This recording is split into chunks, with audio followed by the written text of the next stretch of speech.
টানা ৩৬ দিনের রক্তঝরা আন্দোলন শেষে কাঙ্ক্ষিত মুক্তি স্বৈরাচারের পতন। সেই ঐতিহাসিক জুলাই গণঅভ্যুত্থানের ২ বছর পূর্তিতে সকাল থেকে নানা আয়োজনে মুখর বন্দরনগরী চট্টগ্রামের শহর থেকে গ্রাম। ফুলের শ্রদ্ধায় শহীদ ও আহতদের স্মরণের পাশাপাশি গণঅভ্যুত্থানে চেতনা ধারণ করে বৈষম্যহীন বাংলাদেশ গঠনের প্রত্যয় জানান বিভিন্ন শ্রেণী পেশার মানুষ। মামুনুর রশিদের প্রতিবেদনে। ৩৬ দিনের রক্তাক্ত আন্দোলন শেষে মুক্তির প্রহর ২৪-এর ৫ আগস্ট। বৈষম্যহীন বাংলাদেশের স্বপ্নের পথ ধরে হয় গণ অভ্যুত্থান।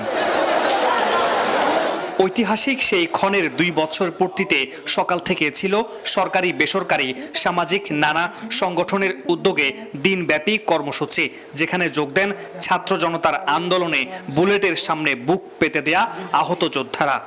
একটু ডান পা হারাই ফেলছিলাম, আমাদের এখনো কোনো সেফ নাই, আমাদের মাঝে মাঝে ভয় লাগে। আমরা চাইছি কেন আমাদের জন্য সরকার আমাদেরকে যেন সেফ দেয়। এত মানুষ যে প্রাণ হারাইলো, এত জনের অঙ্গহানি হলো, সেই জিনিসটা কোথায়? জুলাই তো অলরেডি বিক্রি হচ্ছে। এখন আমরা যারা আহতরা আছে তারা তো ভালো করে চিকিৎসা পাচ্ছি না, অনেকে পাচ্ছে অনেকে পাচ্ছি না। এই নতুন বাংলাদেশকে গড়ার জন্য আমরা একই সাথে কাঁধে কাঁধ রেখে কাজ করতে চাই। জুলাই আন্দোলনে যারা জীবন উৎসর্গ করেছিলেন তাদের পরিবারের কাছে ৫ আগস্ট শুধু বিজয়ের দিন নয়, বেদনা বেথুর স্মৃতি বয়ে বেড়ানো এসব মানুষ ক্ষোভ আর হতাশা জানিয়েছেন ২ বছরেও শহীদদের হত্যার বিচার না পাওয়ায়। আমাদের সন্তানরা যে বৈষম্য বিরোধী আন্দোলন করেছে, আমরা এখনো বৈষম্যের ভিতরেই আছি। যতই দিন যাতে অতই শহীদ ফ্যামিলিরা অবহেলিত হচ্ছে। যেখানেই যাচ্ছি সেখানেই দেখি যে শহীদ বললে কোনো কিছু প্রায়োরিটি পাচ্ছি না।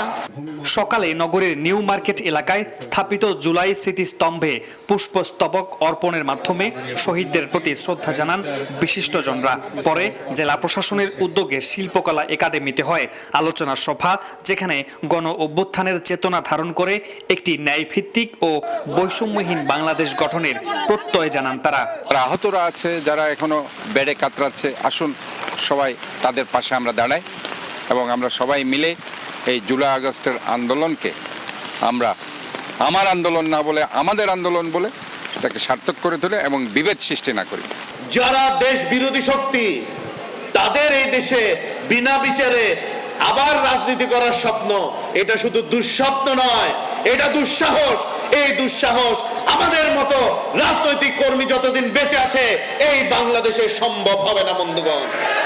শুধু নগরী নয়, চট্টগ্রাম বিশ্ববিদ্যালয় সহ চট্টগ্রামের নানা প্রান্তে ছিল গণ অভ্যুত্থানের নানা আয়োজন। Mamunur Rashid, star news, Chittagong.